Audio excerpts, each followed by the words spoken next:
Good morning or good evening, depending on which time zone you are tuning in from. Welcome to our Zebra Dev Talk today. We are excited for you to join us this discussion about tips and tricks for developing environmental sensors apps. Before we kick off, let's quickly cover some housekeeping items. This webinar is being recorded and will be up on YouTube in about a week. All attendees are currently muted. If you got a question during the session, please use the Q&A feature in Zoom. We will have a Q&A segment at the end of the webinar, and we will do our best to answer your queries if time allows. Currently, all attendees are muted by default. If you do have a question throughout the meeting, please use the question feature within Zoom. We'll open the Q&A at the end of the presentation, and like I mentioned, we'll try to answer your questions uh, if the time permits. Before I hand it over to our DevTalk speaker, I want to share about our Zebra developer portal and also all the resources and tools that are available for you. We would love for you to join our developer community. Join us on LinkedIn, Twitter, now known as X, GitHub, and listen to our first series of developer webcast as well. We will share these links with you today later in the chat, so be sure to follow them and connect with us. We also have a QR code at the right side of your screen. You can scan it to know more about all the resources and tools that we have available for you. I also would like to talk about the upcoming events. Please come and meet Zebra Dev team at DroidCon New York, happening on September 19 and 20 in New York. We will be also participating in DroidCon London in on October 31st to November 1st. So if you are there, please feel free to swing by our booth and don't forget to get some really cool swag items.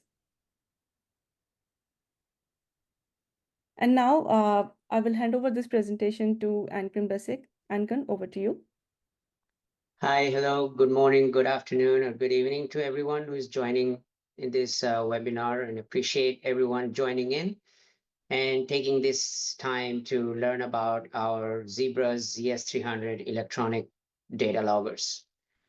My name is Ankan Basak. I'm the principal product manager, part of Zebra team, overseeing the temperature solution we launched last year. And I will be more than happy to share the stories around the ZS300 with our customers that we have done pilots with, the solution itself, how the system works, and giving you guys kind of a pathway to how to get started interacting with these ZS300 sensors, and giving you a flavor of the demo using the demo app that is live on Play Store.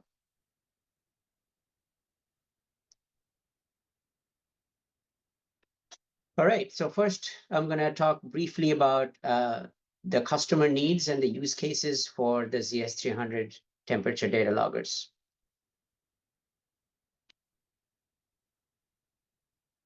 So the need for visibility to product condition is growing. Again, this is all about your customer trying to make sure that the temperature sensitive items like perishable goods, such as your leafy vegetables, fresh meat, fresh seafood, on the food side, and on the pharma side, drugs, medications, biologics, all the goods that needs to be maintained in a particular temperature zone gets manufactured, stored, transported, and and eventually consumed by the end users. All that process, the entire supply chain, gets maintained in the proper temperature levels. If you don't have that, what you end up with a lot of food waste, right? Today we have about 578 million tons of food that goes waste every day in the food space, and in the pharma space, again, big number, 35 billion losses annually due to temperature related issues. So the need is to give visibility to these perishable items to the customers who are manufacturing and shipping these goods, to the consumers, and for them to get that visibility and be more intelligent and smarter about how to tackle these issues. So again, what are the challenges, the main challenges for these cold chain customers? And these customers could be the manufacturers, processors, shippers, distributors, and food retailers, right? So there are three main challenges that they're trying to address with our solution. First is compliance. Obviously, we have seen a lot of different compliance directives being rolled out across North America and EMEA, in terms of the FSMA, Food Safety Modernization Act, in the food space, and DSSCA in the drug space, where the government entities need the traceability of products as they travel through the supply chain, making sure they are held in the right condition before they are consumed by the end users. The second is, ultimately all these customers who want to make sure that spoiled goods doesn't end up in customers' house, their customers' households, avoiding sickness, illness, and ultimately death. So how can you maintain that confidence from the customers to make sure that the food that you as a grocer delivering to your customers were held in the right condition, not only when it got delivered to the store, but also from the point of origin, from the point of manufacturing through distribution and to the stores. Again, maintaining compliance, maintaining customer confidence, comes at a cost, right? A lot of processes today to maintain quality control is pretty high. A lot of manual labor is involved, and to prevent spoil and to prevent bad food going to the customers' doors. Most of the time, the grocers or these food retailers would throw away the entire pallets of food products, right? If they suspect a temperature violation during their shipment. So that's why we end up that big number that you saw in the previous slide. That's why we end up so much of waste. So if you could have visibility, better visibility to your products, you could be more intelligent and smarter about how much product you have to throw out and how much can you still preserve and make use of it. And also that process of putting that process in your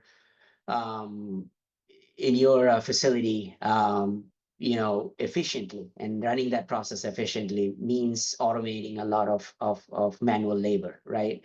So as you would see in the solution itself, the solution is automates all that manual labor. So this solution helps with the labor costs as well.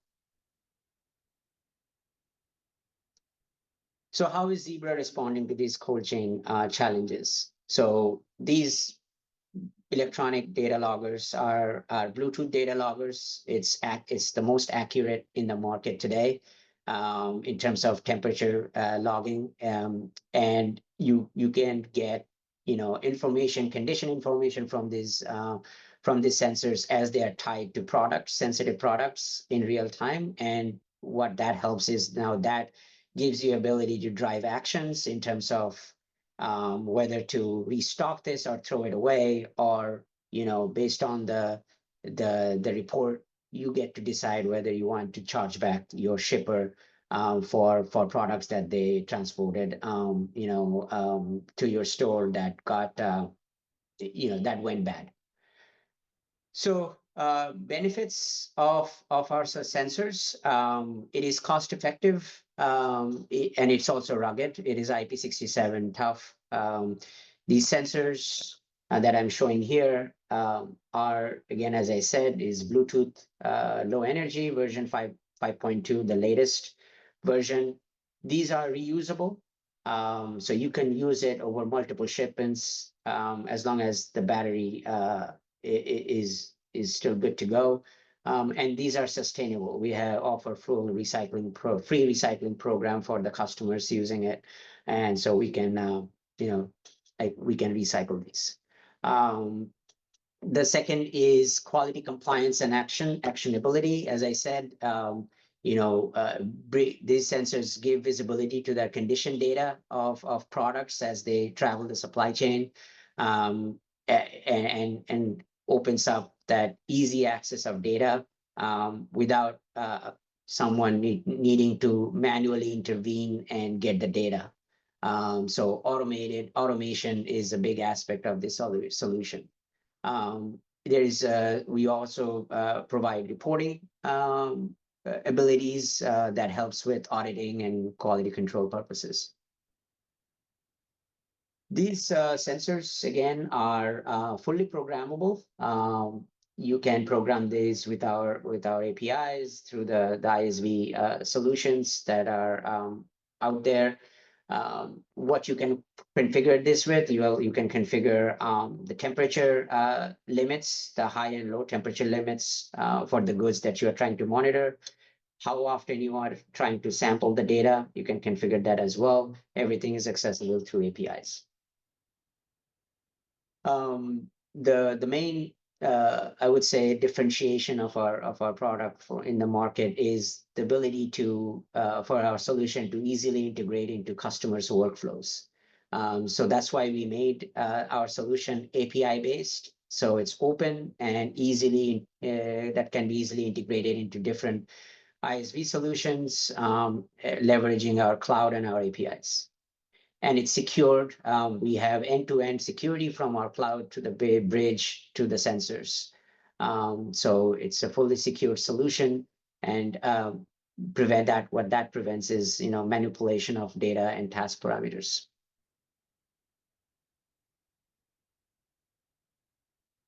Use case. I'll talk about a food distribution use case where this data logger is used. So let's say you are a producer of leafy vegetables. You're packing these in boxes like these. You're going to get a sensor from Zebra. You're going to configure them, program them, and put it on these boxes before you ship it out. It would be picked up by a truck, most likely. It will go to a distribution center and out to the actual store. While during the journey, the data logger has onboard memory, and based on its configuration, it continues to sample data and store it in its onboard memory. When it comes in contact with this ZB200 sensor bridge, which is at the store level, let's say at a dog door where you're receiving these goods, the sensor data gets picked up by the bridge and gets sent to our cloud, and the solution, the developer solution would then extract the data and do the further analysis to determine if there was an excursion.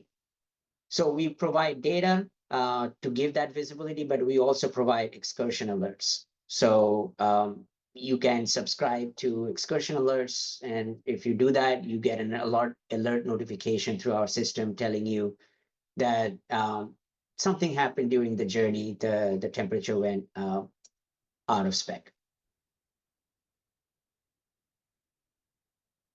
This is a storage monitoring use case. Let's say you're a pharmacy customer. You have temperature sensitive drugs that you have to store in in a particular temperature zone. You have these cold freezers, refrigerators where you're storing these.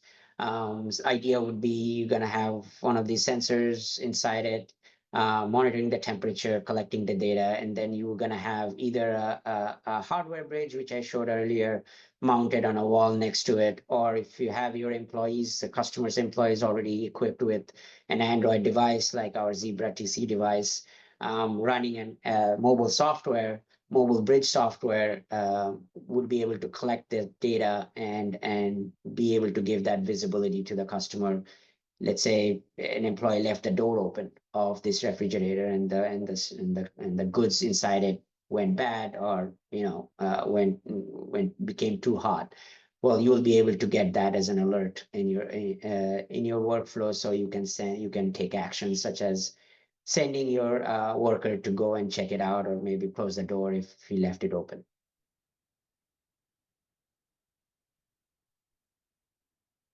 Now I'm going to talk about the solution itself. There's several components to the solution, all meant to give you that continuous higher level of visibility to the temperature and location data. We have a bunch of Android software. We have an app to set up that bridge, the ZB200 bridge right here. It's called the ZB Setup app. We have an app that just runs as a service. That's what turns an Android phone to a mobile bridge. That's the ZS Finder app. It is available on Play Store. You can download and install. And once it's running on the phone, it's a set and forget. It runs in the background, turns your phone as a mobile bridge, and when it comes in contact with these sensors, it pulls the data and then sends it to our cloud. The third is the ZS Demo, which is the demo app that I'll be demonstrating soon. That's again also available on Play Store. The ZS Demo app, again, comes with source code that we publish. So it really is a great way to do a quick POC with your customers. The second piece is obviously our cloud software. As I said, we are API-based solution. It's a cloud-dependent solution. We offer storage. We can store the data up to 7 years. And we offer APIs to be able to access that data. Of course, from the hardware standpoint, we have the ZS300 sensor that we talked about already. And we have the ZB200 bridge, which is the hardware bridge. Again, depending on your use case, you would use either the Android bridge or the hardware bridge. For static type of use cases, like a storage monitoring use case that I just showed earlier, you would probably use a ZB200 bridge, kind of a set and forget type of model, where you don't have to do anything. It will automatically keep pulling the data every certain interval of time, and will make that data available to your customer. But again, if it's a transportation application, an Android bridge would be more than ideal.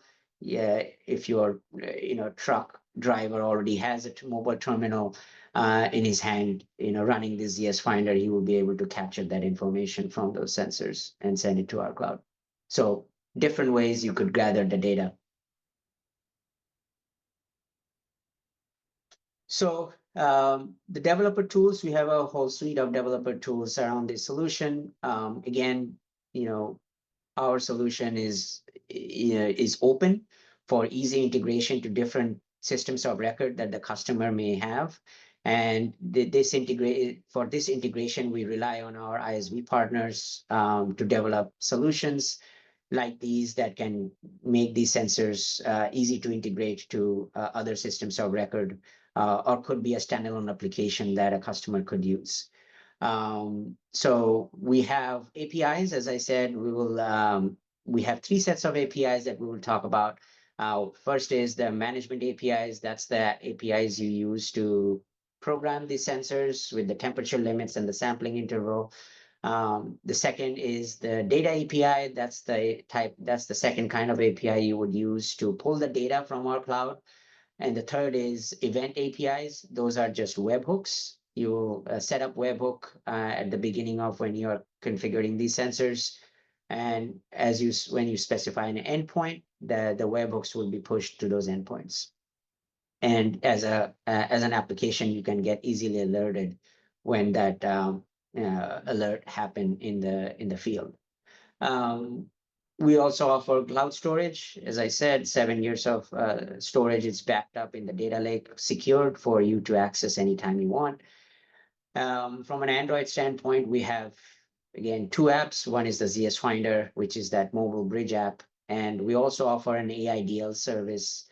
Think of it like an Android SDK, gives you a direct mechanism to pull the data directly from the sensor without going to our cloud.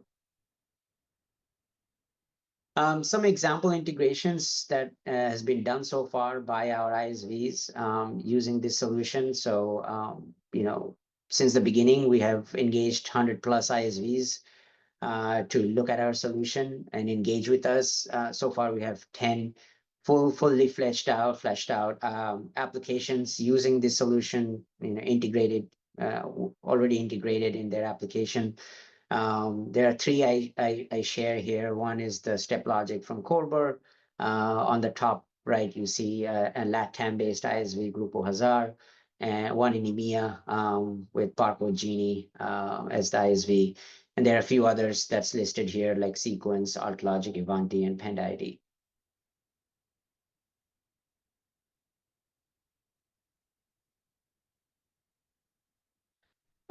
In terms of the apps, I mentioned the ZB Setup app. That is the Android app to configure the bridge. Again, you wouldn't need it if you're using the Android bridge. This is just to configure the hardware bridge, the ZB200. So with this app, this is again available in Play Store. You can configure the network settings of the bridge. And you can also set the location of the bridge using the lat long of the device. So again, this will be just a one-time configuration, and then you're kind of set and forget. As part of the data, you would get not only the temperature data, but also the location of the bridge where you saw the sensors. The second is the ZS Finder. This is the app that is running on the Android device that makes it act like a mobile bridge. It communicates with ZS300 via Bluetooth Low Energy 5.2. Its job is to look for sensors, connect to them, pull the data, get advertisement packets, and connect to our cloud platform on the other end and upload all that sensor data. All the low-level Bluetooth communication gets managed by ZS Finder. So all you have to do is to not worry about the low-level Bluetooth communication, but only care about the APIs to be able to access that data.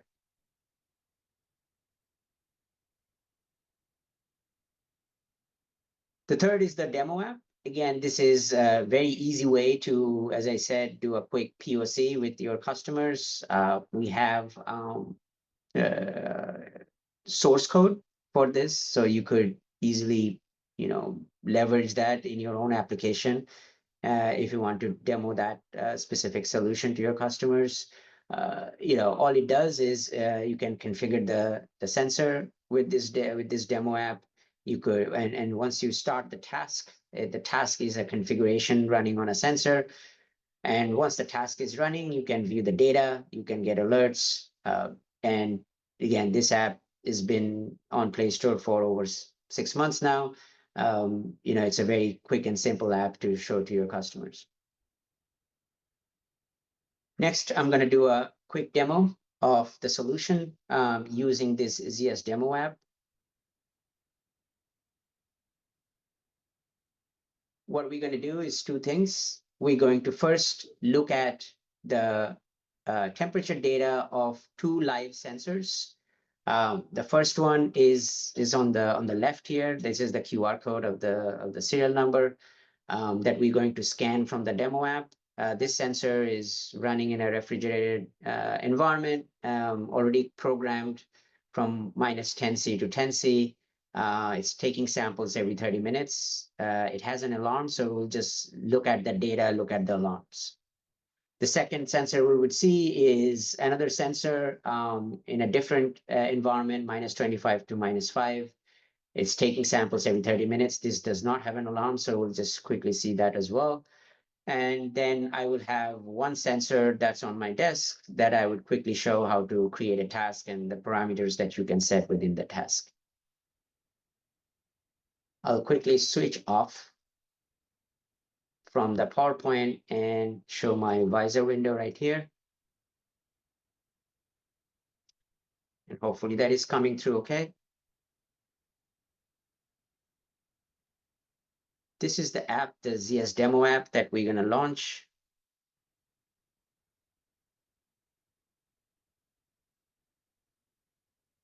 Sorry. First thing you see is the scan sensor button. Again, very simple. You click it. And I'm gonna go ahead, use the serial number for that to scan it. The serial number on the right, on the left here. Let's see the screen back here again. So it scanned it. This is the serial number that I'm going to see the data for. So I will hit continue. As you can see here, it gives you an overview of the task and the status of the task itself. The task that's running on this sensor has an alarm. When it started, well, it started last year. It's still running. And it hasn't ended yet. It has alarms, so I can see the alarms itself. So it had 3 alarms, one in July 14th when the temperature was this. And then the next one was May 19th, and then last year, December. So we can actually see why there was an alarm. So if you look at here, my high limit, the task configuration, if you see in the task configuration, you see this task was programmed with low limit of -10C, high limit of 10C, right? So because the temperature went above 10C, that's why we had an alarm. Sorry, I have to go back here and rescan my sensor. And apologize that I'm moving back and forth here. If you look here in the alarms, it does say 1042, the latest one that happened on July 14th, and May 19th, it was 11 degrees, and then the other back in December was 23. So there, obviously, that was the reason for the alarm. So the info says the task details that's running on here. Events is all the data that that you can see from this task. It has all the readings here, the time when the reading was captured.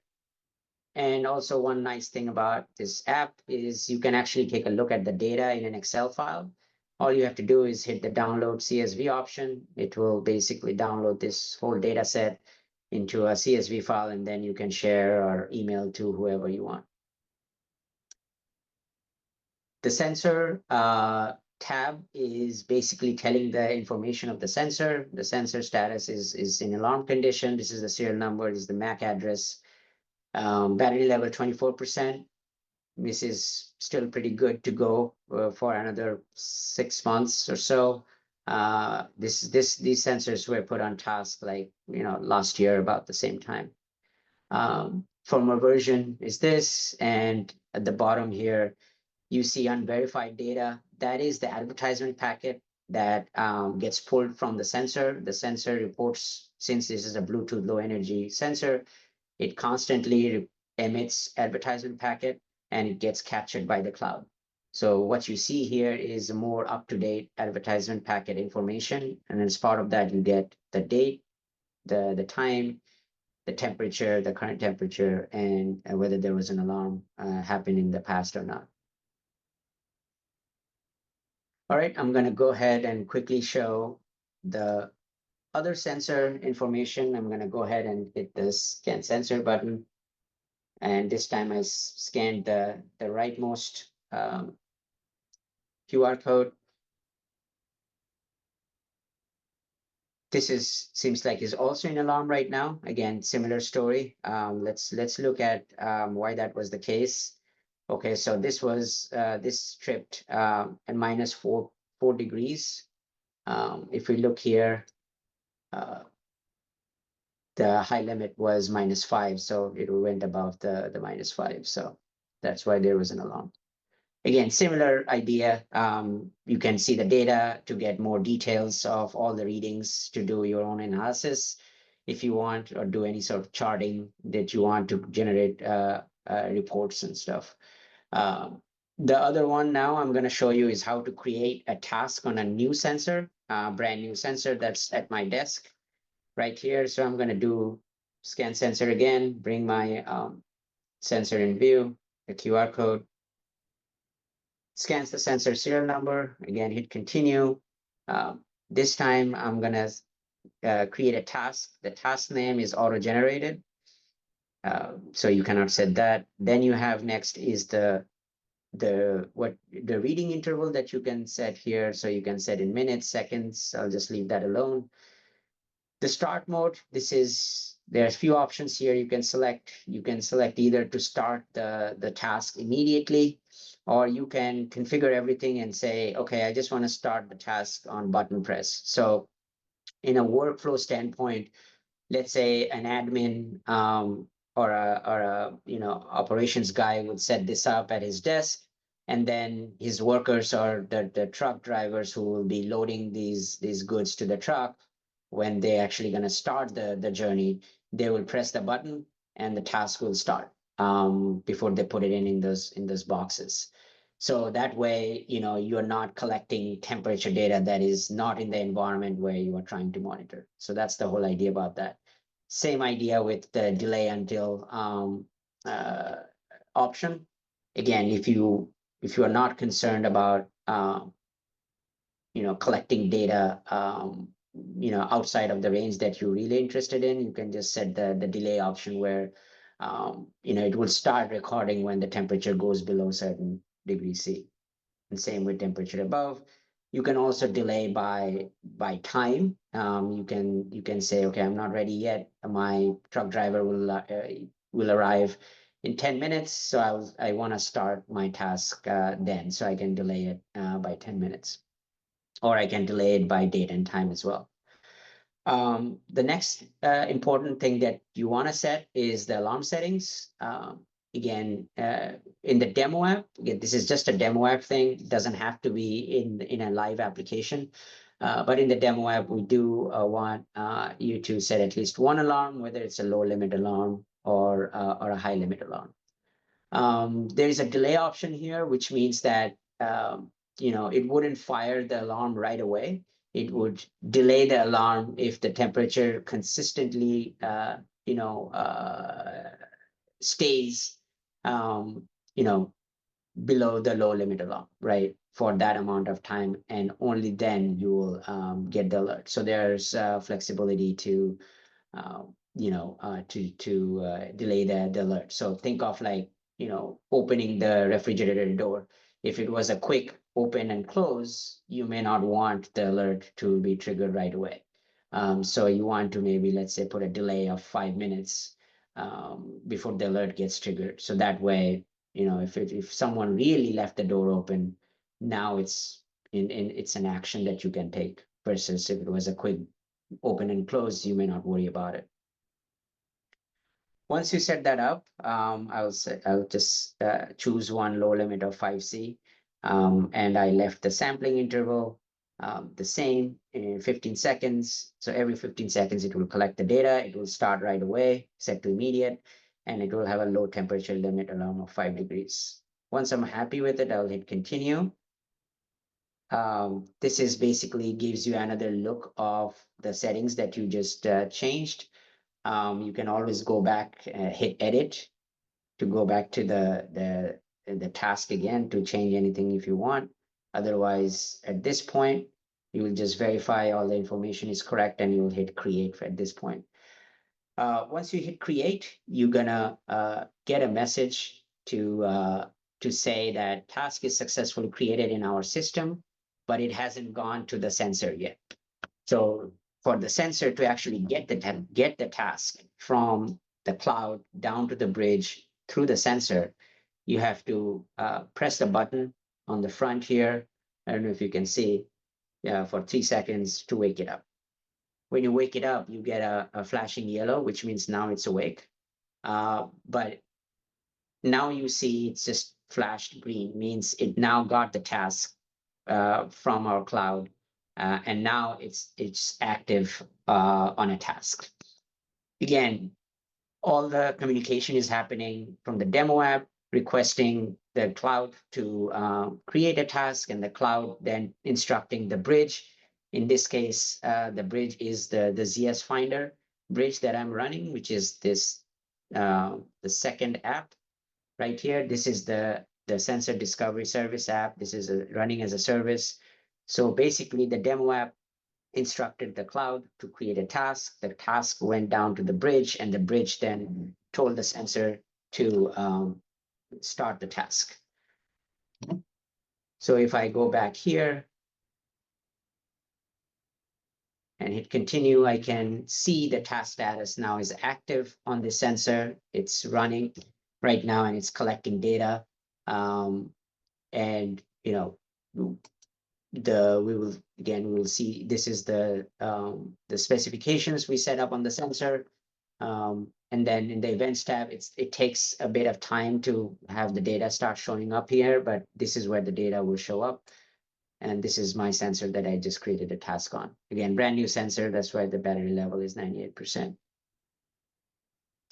That's basically my demo section. So I'll go back here and continue my next section, which is, explain how the system really works here.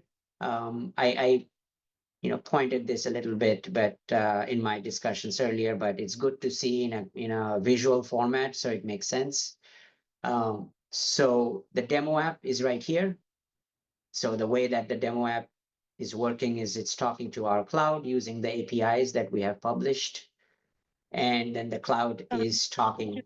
You were muted a few seconds back, but I can hear you well now. Oh, okay.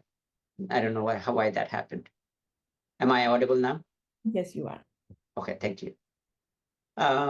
So now, again, as I said, the demo app is talking to our cloud using the API, and the cloud is at the back end talking to either the mobile bridge through the ZS Finder app or through the fixed bridge, the ZB200 bridge, to configure the sensor, get the sensor data, and advertising packets.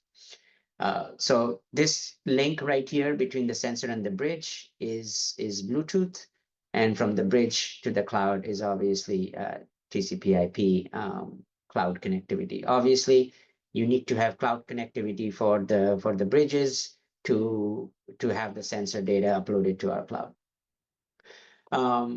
The solutions that I briefly talked about that have already integrated our sensors usually interact with our cloud with the API, that is the portal or a web app that our ISVs have developed. That is the model. But there is another way to also do this without our cloud, which is through our AIDL service. Think of it like an Android SDK. You can directly call our libraries to be able to get the data from our sensors. But then again, it's a more heavy lifting on the developer side, because now you have to manage the data, you have to store the data, and you have to do all that securely. Using our cloud basically takes all that effort away, where all you have to do is call our APIs to get the data and to configure and to manage. We manage all the data for you. We store it, we secure it, all that good stuff. We also say that it's not just the temperature data, but we also give you alerts, but we also give you location. So the location of this data, the temperature data, is really the location of the bridge, right? Where you're capturing the temperature data. Mind you that these sensors don't have GPS, but the locations of we know the locations of the bridges. So ZB200 bridge, we know the location because we programmed that from our ZB setup app. The ZS Finder bridge gets the location from the mobile device's GPS location. So when the data goes to our cloud, it appends the lat long of the bridge with it. So when you as a developer interacting with that data, you also see where that data was captured, whether that was the mobile bridge or the hardware bridge, and what location were they at when you saw those sensors. When we talk about how to implement a sensor, in a real life use case, we talk about a workflow, and the workflow is really broken down into 9 different steps. Again, it might sound a lot of I would say a lot of steps, but it's really not. The first is obviously when you get a sensor, you have to enroll it to a tenant. If you are doing development for the first time, you would have to enroll to your developer account. So we'll give you a developer key subscription that you could start off with. Once you enroll it, again, I didn't show that enrollment process in our demo, but that's the first step you're going to do. Once you enrolled it, you'll be able to create and configure the task. Again, that involves specifying the reading intervals, mode, start mode, the upper and lower limits. And as you do that, you have to make sure that the sensor is next to the bridge and awake. And also optionally, you can subscribe to alarms if you only care about the alarms and you want to get notified. You can set that up by setting up the APIs using our event APIs. And once all that is done, is set up, the sensor is set up and ready to go, you will again start off its journey with the products that you're shipping out. The sensor automatically keeps collecting data, and once in a while, when it comes in contact with the bridge, either the hardware bridge or the software bridge, will pull that data, push that data out to our cloud, or any alarms that it has gotten on the products it's monitoring. And then at the end of the journey, let's say you are a store, a grocery, or a pharmacy, where you're receiving these goods, you're gonna take this, you're gonna retrieve the assets, you're gonna, have the application where you're gonna be able to, query the data or look for any alarms that had happened, and then stop the task on the sensor. That would mean that now the task would be ready for the next shipment. Um, Basically ending the journey. And then at this point, you would, you can download to a CSV file to analyze the data and get it ready for the next shipment. This whole workflow is very well documented in a blog post that Stephen Shee, who is also on the call, had created. I have a QR code link here as you can scan it or click the link to learn more about these 9 steps. So the main ask we get, or help we see our ISVs, our developers asking for, is well, how to get temperature data. So there are a couple of ways to get temperature data, and depending on your use case, right? If you want to know the history of all the data that it had collected, so we are doing a pilot where coconut water is being shipped from Thailand to US and it's over water where you don't have any internet connectivity, but the sensors constantly logging the temperature.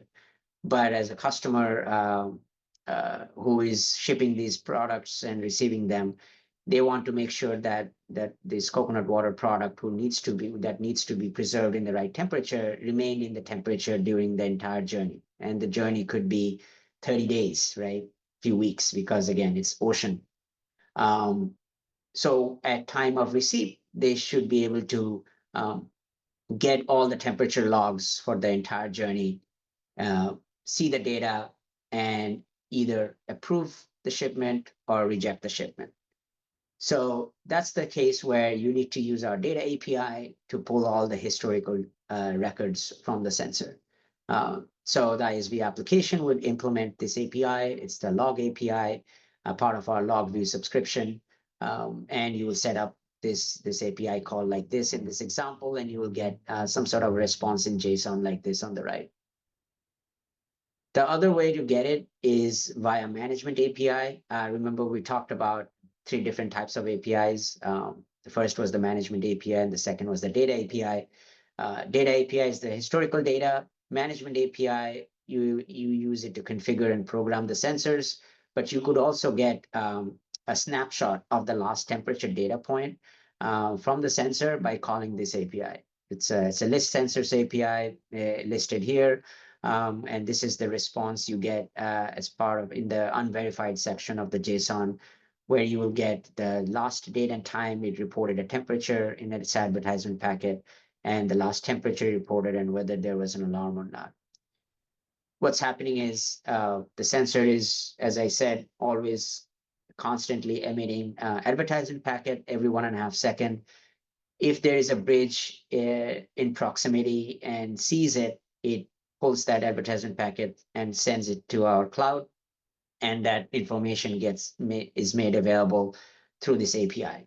So if you have access to the API, you could use this API to be able to get the latest temperature data. Again, a snapshot temperature data point, right? You won't get the full history of the data. For that, you need to use the data API. How to get alarms. That's the next thing that our customers want. Just on an alert, they want to make a decision whether it's a go or a no-go on their products that they're receiving. So again, this is using the third kind of API, that is the events API. This makes use of our webhooks. So you will create a webhook subscription using this post method, and you will create a subscription like that in that example on the right here. You'll give it an endpoint where you want the data to go, and then the data that alert would be automatically sent when there is a temperature excursion happen. The second way to look at alarms, again, it's more of from a polling standpoint, not push, is using our management API again. So you can check for the alarm status in that list sensors API, the same one I talked about before, where you can see, okay, just looking at the last alarm field, I can say, okay, the alarm got tripped somewhere during the journey. And I can get that status from this API. We can also see how many times it got tripped. That's using the count string option here in another API within the management API. It's called the get task details API, where you will get the number of times the alarm happened. Again, the more real-time way of getting events is via webhooks. That's using our events API, part of our event subscription. But again, if you're not worried about getting real time, you just want to see if an alarm happened or not. At the end of a shipment, you can call the management API like this. Another common need that we get from our customers, again, our customers mostly are quality assurance guys, right, and operation folks in this food, bev, and pharma markets. A lot of customers have told us that, all they want to get is a PDF report at the end of a task.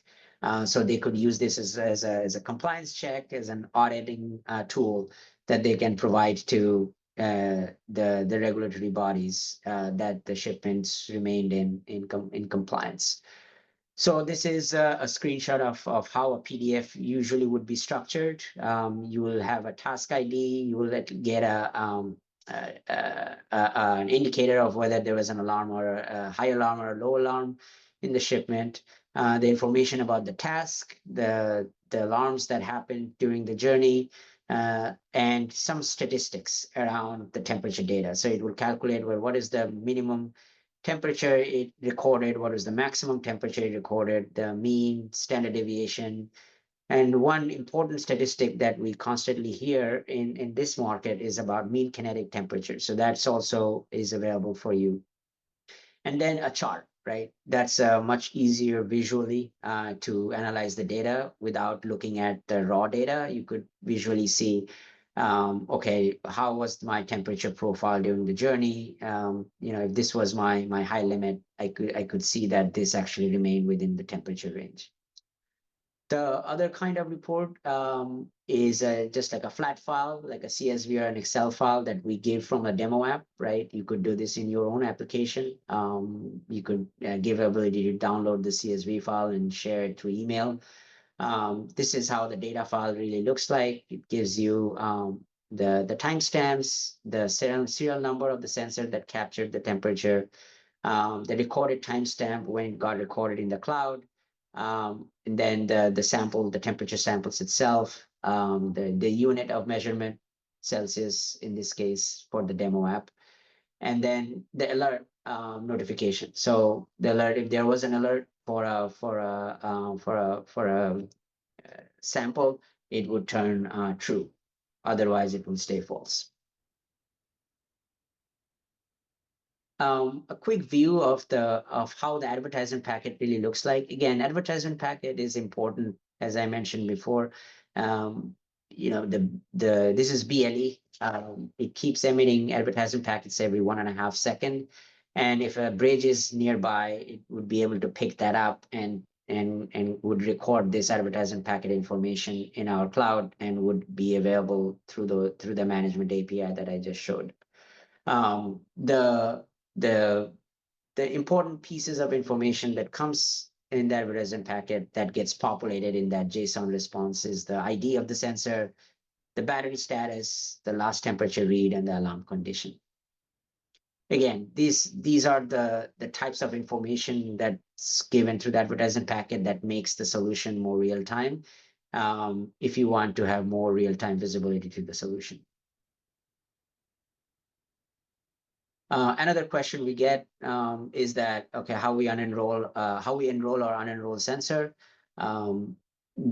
To enroll a sensor, that's again, if you remember the 9-step workflow, the enrollment is the first step of the process.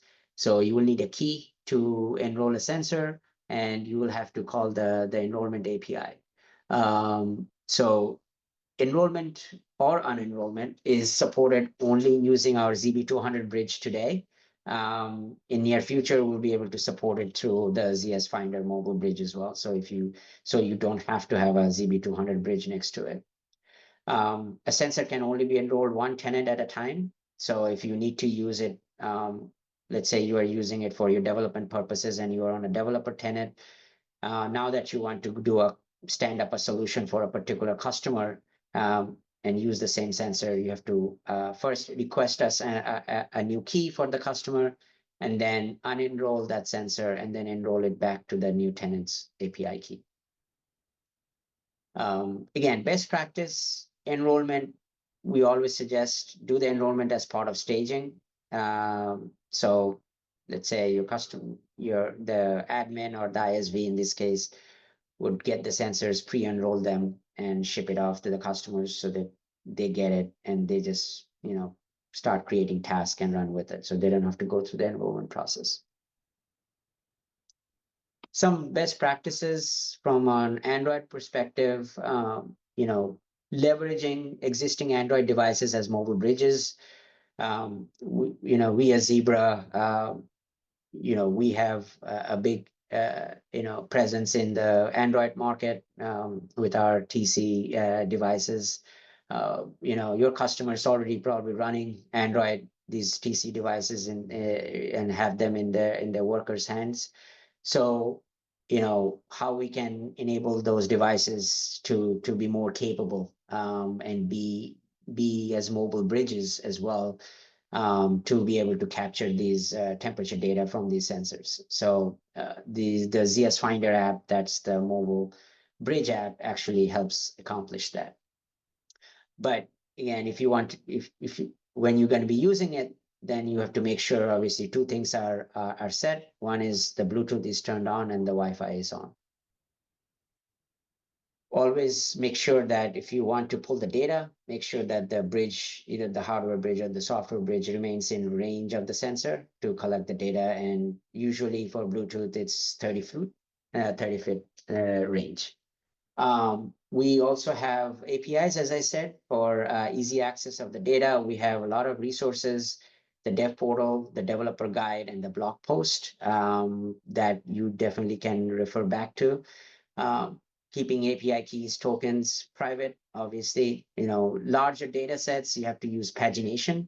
We have an open API spec that documents how to use pagination for data API.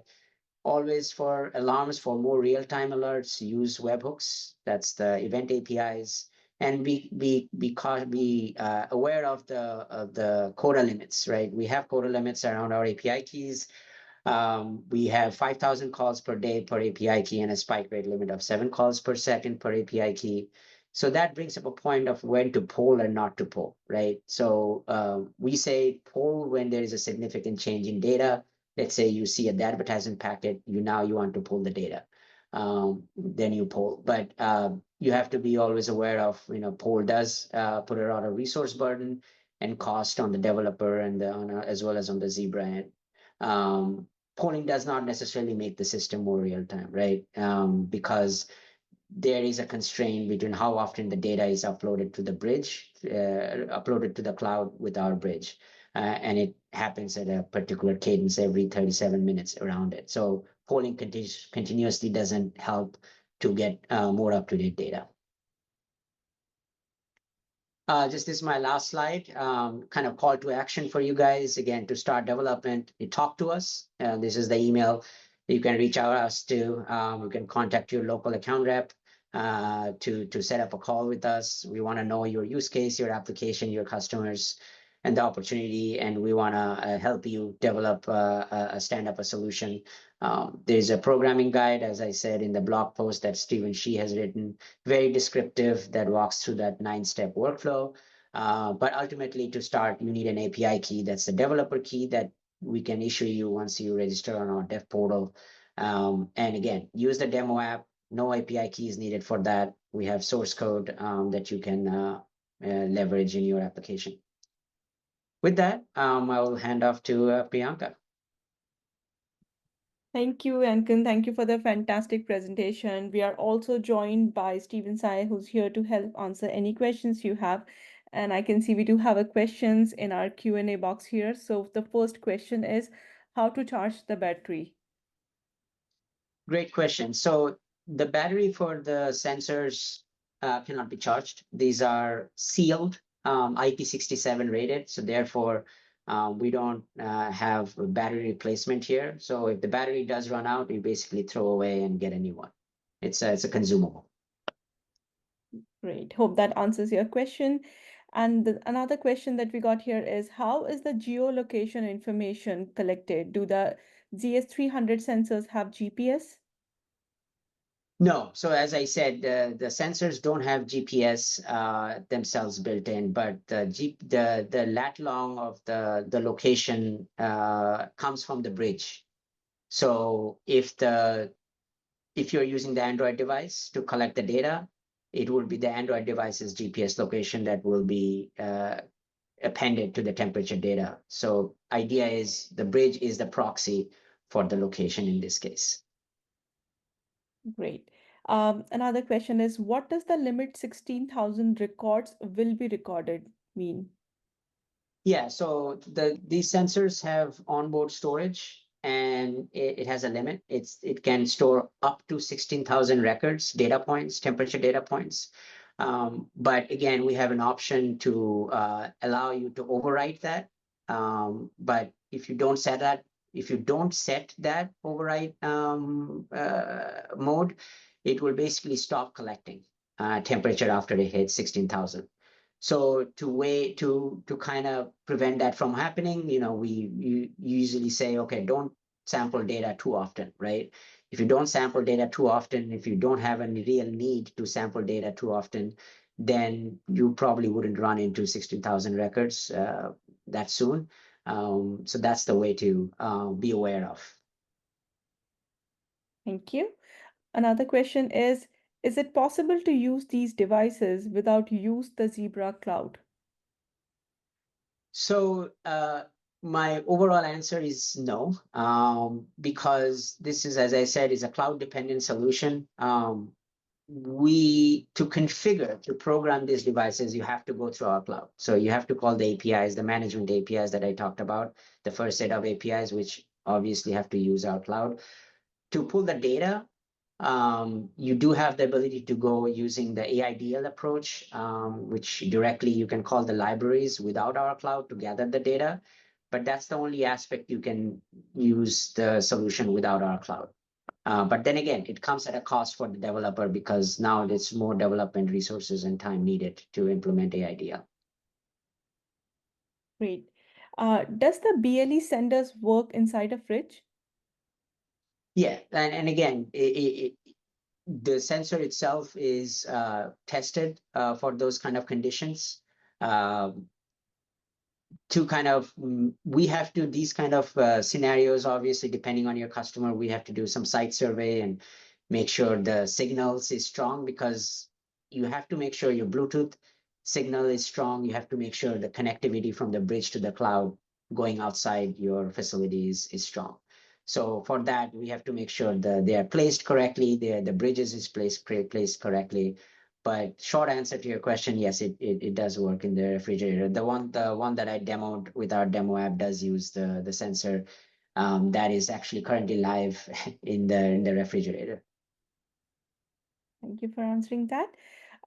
Another question that we have here is there a possibility of getting sensor device in the future that includes the upload capability when alarm occurs, like sensor devices with internet capability? So I think I take it that the question is around if the sensor would have direct internet connectivity. Is that Yes, it's is that around the those question? lines, I Okay. guess. So this is something that we're looking at. Usually what we have seen in the market is those sensors that have cellular connectivity built in is at a much higher price point than what these sensors are. But yeah, this is something we always evaluate whether that's something that we would do, but at the moment, no. Great. Uh, could I program AITL Bluetooth solution with Flutter? I would let Steven take that. Steven? Yes, I'm Steven C., a software engineer with the ATS asset tracking solution business of the Zebra. Yes, you can absolutely write Flutter application with the AIDL. In fact, this demo app I can just show you is based on the Flutter. You can download the source code of this demo app and play with it. Thank you for answering that, Stephen. Another question is how to set up a data pull from the Zebra Cloud. Steven, you want to take that? Yes, you could do that. You can periodically call the data API to offload the data record from our cloud into your local storage or into your local database or whatever application you would like to do that. So you can set like a periodical polling, to get the data off our cloud. Yeah, just to be sure, because the sensor is not always connected because it has to be connected through the bridge in order to get the data to the cloud. So you may not always get the fresh set of data. So you have to, make sure when you pull the data off the cloud, the sensor is able to connect to our cloud through the bridges. Thank you Thanks, for Steve. answering the question. The last question we have for today is, can you pull the data from more than one task at a time? Yes, I mean, my short answer is yes, but Steven can also jump in. Again, this is all how you program your application, but you can query multiple tasks and get the data from multiple tasks. But a sensor can only run one task at a time, right? So it cannot run multiple tasks. But from this application, definitely you could use to pull data from different tasks. Unless Steven, you want to add anything more? Yeah, so depends on what do you mean by pulling the data from more than one task. For example, if you call the management API, you can get all the tasks associated with your account through one API call. But if you want to get the data of a sensor and based on the data reporting API, then you can only call the API per task, because in the request, it is required you to put the task ID in that URL request. So you can only get the data of one task at a time. Got it. Thank you so much for answering all the questions. With that, our session wraps up for today. Thank you so much, Ankan and Stephen, for joining us today. We really appreciate it. Please keep an eye out for a quick survey. It will be popped up as soon as the webinar ends. And if you can, take a minute or two and just let us know your thoughts. We really value your feedback and look forward to seeing you again in our next step talk. Thank you so much, everyone. Thank you.